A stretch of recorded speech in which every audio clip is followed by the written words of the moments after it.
Assalamualaikum warahmatullahi wabarakatuh. Bismillah walhamdulillah wassalatu wassalamu ala rasulillah Sayyidina Muhammad ibn Abdullah wa ala alihi wa sahbihi wa man walah. Subhanaka la ilma lana illa ma 'allamtana innaka antal alimul hakim. Rabbi shrah li sadri wa yassir li amri wahlul 'uqdatam min lisani yafqahu qawli amin amma ba'd. Pemirsa MJA TV yang dirahmati Allah Subhanahu wa taala, alhamdulillah tsumma alhamdulillah, puji syukur atas kehadirat Allah yang senantiasa melimpahkan kepada kita rahmat dan karunia-Nya. Semoga kita tergolong orang-orang yang senantiasa mendapat rahmat dan karunia dari Allah Subhanahu wa taala. Salawat serta salam tercurah deras pada junjungan kita Nabi besar Muhammad sallallahu alaihi wasallam, Nabi yang mana menjadi penolong bagi umat, Nabi pemberi syafaat, dan Nabi yang wajib kita kenali tentang perangainya, tindak tanduknya, dan ucapannya.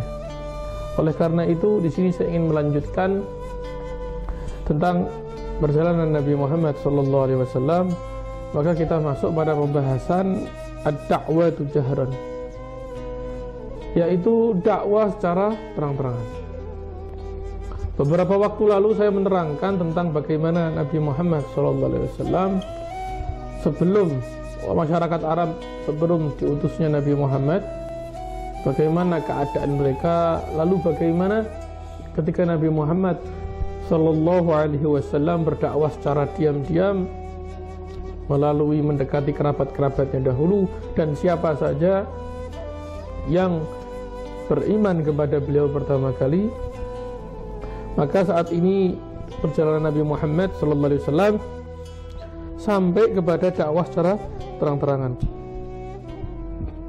Istamarratid da'watu sirriyah 3 sanawat. Maka dakwah Nabi Muhammad SAW secara diam-diam, secara sembunyi-sembunyi terus berlangsung, berjalan selama 3 tahun. Ajaba fi athnaiha katsirun minal asyrafi wal mawali. Selama 3 tahun ini ternyata mendapat banyak jawaban dari masyarakat, dari orang-orang yang mulia dan para pendukung Nabi Muhammad SAW. Jadi semakin banyak pengikut Nabi Muhammad dan orang-orang besar yang mengikuti Nabi Muhammad SAW. Maka oleh karena itu, ba'da dzalika umira sallallahu alaihi wasallam bil jahri. Maka setelah 3 tahun berlangsung, maka Rasulullah Shallallahu Alaihi Wasallam diperintahkan oleh Allah Subhanahu Wa Taala menyampaikan dakwah secara terang-terangan, yaitu fasda bima tu'mar. Sampaikanlah wahai Muhammad apa-apa yang telah engkau terima atas apa-apa yang telah kuperintahkan kepadamu. Wa'rid 'anil musyrikin, dan berpalinglah dari orang-orang musyrik. Jadi begitu turun ayat tersebut, surat Al-Hijr kalau tidak salah ini, maka Nabi Muhammad SAW langsung menyiapkan mentalnya, menguatkan hati bersama para sahabat-sahabatnya yang telah mengikutinya. Tiba-tiba berjalan berbondong-bondong, mereka semua berjalan untuk menuju Ka'bah. Menuju Ka'bah, fasa'ida ala sofa, maka naik di atas mimbar. Dan ada qaumahu, dan memanggil, berseru dengan kaumnya sambil berkata, falamajtama'u qala lahum. Setelah kaum-kaumnya ini berkumpul, semua orang-orang berkumpul di antara itu semua, maka Nabi Muhammad SAW berkata kepada mereka, hal tusaddiqunani fima ukhbirukum bih. Wahai kaumku, apakah kalian meyakiniku dan membenarkanku atas apa-apa yang akan aku sampaikan kepada kalian nanti? Ditanya, percaya nggak kalian sama saya nih? Saya mau menyampaikan sebuah risalah. Kira-kira kalian meyakini saya, percaya sama saya atau tidak? Ditanya oleh Nabi Muhammad Sallallahu Alaihi Wasallam. Maka serentak kaumnya pun mengatakan, faqalu jami'uhum. Mereka semua berkata, na'am, benar, wahai Muhammad, kami meyakinimu, kami percaya kepadamu. Ma jarrabna 'alaika kadiban mundu nasya'tika ilal an. Saya belum pernah mendapatimu, melihatmu berdusta dari pertama engkau ada sampai saat ini. Dari pertama engkau ada sampai sekarang, saya belum pernah mendapatimu berdusta berbohong atau mengatakan hal-hal yang nggak ada manfaatnya. Jadi ketika Nabi Muhammad ini di situ menyampaikan dakwah secara terang-terangan di hadapan orang banyak, di hadapan kaumnya, justru kaumnya ini ketika Nabi Muhammad pertama kali bertanya, mereka meyakini bahwa Nabi Muhammad ini memang as-siddiq, al-amin, amanah, dapat dipercaya, orangnya siddiq, jujur. Dan Nabi Muhammad juga orang-orang yang fatanah, sesuai dengan sifat Nabi, yaitu siddiq, amanah, tabligh, fatanah. Nabi Muhammad memiliki 4 sifat juga, itu siddiq, jujur, amanah, dapat dipercaya, tabligh, menyampaikan, fatanah, dan cerdas. Maka faqala sallallahu alaihi wasallam, maka Nabi Muhammad sallallahu alaihi wasallam berkata, angkidu anfusakum minan nar, jagalah diri kalian, lindungilah dirian, selamatkan diri kalian dari api neraka. Inni nadhirun lakum min adzabin syadid, sesungguhnya aku memperingatkan kepada kalian semua, akan azab yang pedih.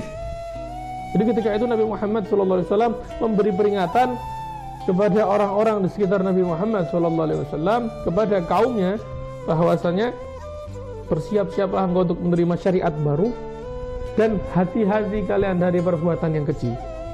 Hati-hati kalian dari murkanya Allah, yaitu murkanya Allah dimaksud di sini yaitu syirik, menyekutukan Allah, menyembah berhala, kemudian juga melakukan perbuatan-perbuatan kecil yang dimurkai Allah Ta'ala yang lainnya. Faqala lahu ammuhu Abu Lahab, maka ketika itu berkatalah pamannya Abu Lahab, tabban laka ya Muhammad, sungguh celaka engkau wahai Muhammad. Alihadza jama'tana, apakah karena itu engkau mengumpulkan kami semua di tempat ini?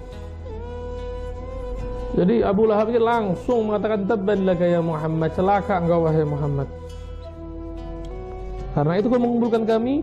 Fa anzalallahu fi haqqihi surat Al-Lahab, maka Allah Ta'ala langsung menurunkan surat Al-Lahab sambil mengatakan tabbat yada abi lahab wa tab, celaka engkau wahai Abu Lahab.